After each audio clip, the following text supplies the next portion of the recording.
nous sommes une société dans le software, dans l'informatique, donc clairement pour nous, le nombre de frontaliers est très important. Je m'explique, puisque je dirais 70% de nos effectifs sont des frontaliers, et surtout les frontaliers, la grande plupart sont des ressortissants français, puisqu'ils sortent tous des écoles d'ingénieurs, que ce soit à Metz ou à Nancy ou plus loin. Les 3 régions où nous nous alimentons, pardonnez-moi l'expression, l'Allemagne c'est plutôt stable, la Belgique, il y a encore une augmentation des frontaliers, mais là où tout l'enjeu de la discussion aujourd'hui, c'est cette discussion de mobilité, de co-développement, et aussi d'avoir une discussion très franche entre les différents représentants, que ce soit des milieux économiques et politiques. Mais où est le win-win? Ce que les gens attendent, c'est on a fait un investissement dans les trains, la France va faire la même chose, je l'espère, dans la région. Ensuite, pour moi, il est utopique de penser qu'il ne faut pas investir dans l'autoroute. Donc ça, on parle de l'A31 Nord. Nous, on va le faire. Il faut que le côté français finalise son tracé, finalise le budget, et avec un budget, ensuite, pour aller voir les politiques luxembourgeois et dire, voilà, vous allez vous associer à cet investissement. Nous, ce qui ne nous intéresse pas, c'est de financer, le Premier ministre l'a dit d'une façon un peu, on ne va pas financer des stades de foot ici.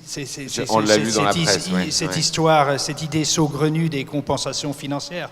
Il n'y a pas de compensation financière à donner. Mais là ce qu'on doit faire, nous, c'est, quand vous parlez du co-développement, c'est, pour moi, la première chose, c'est le co-infrastructure, c'est construire des routes, construire des autoroutes, les park and ride, quand on voit les moyens des communes, il y a cette histoire aussi totalement extraordinaire je ne sais pas s'il y a le maire de Thionville est là, mais oui. Juste là. Il est là, où on me dit que on va augmenter la taille de la gare, des trains, mais le park and ride n'est pas du bon côté, qu'il faut un financement luxembourgeois quand même pour le faire, je ne le sais pas.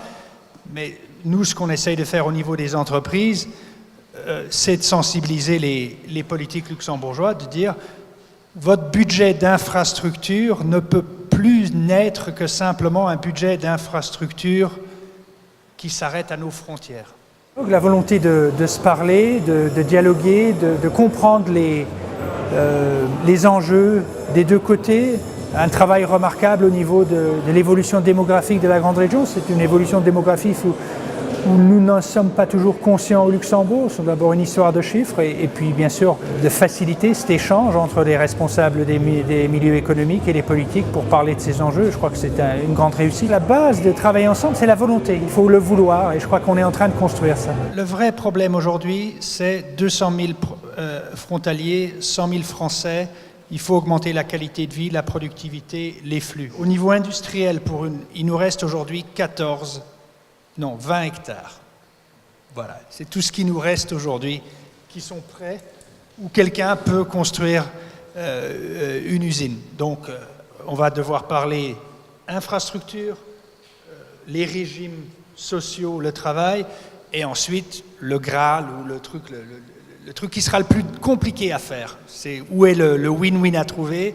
L'autre ministre de l'infrastructure essaye de faire une sorte de zone franche à la frontière. Bon, la zone franche, c'est un truc compliqué. C'est de dire, voilà, ou à quel moment, nous, les Luxembourgeois, on va commencer à dire, voilà, est-ce qu'on va commencer à mettre des industries qui viennent nous solliciter, ou nos industries, comme un peu Singapour l'a fait, et on va mettre des industries mais il faut quand même de l'autre côté. On a aujourd'hui 100 000 frontaliers au Luxembourg, 20 000 en Sarre. Entre les deux, à 15 ans, on en estime 200 000. Donc, on aura beau faire ça, je pense que ce ne sera pas suffisant. Donc, à mon avis, le co-développement, il passe par autre chose. Il passe évidemment aussi par ça. Il passe par d'autres initiatives. Je ne sais pas lesquelles elles sont. En tout cas, nous, on a regardé ça récemment. On a vu 2 initiatives qui nous semblent, par exemple, intéressantes. Peut-être on peut les mettre au débat. Ouais. Par exemple, sur le Grand Paris. Aujourd'hui, sur le Grand Paris, il y a une association qui a été créée. Ça s'appelle Paris-Île-de-France Capital Économique. C'est une association créée par la CCI et par des entrepreneurs.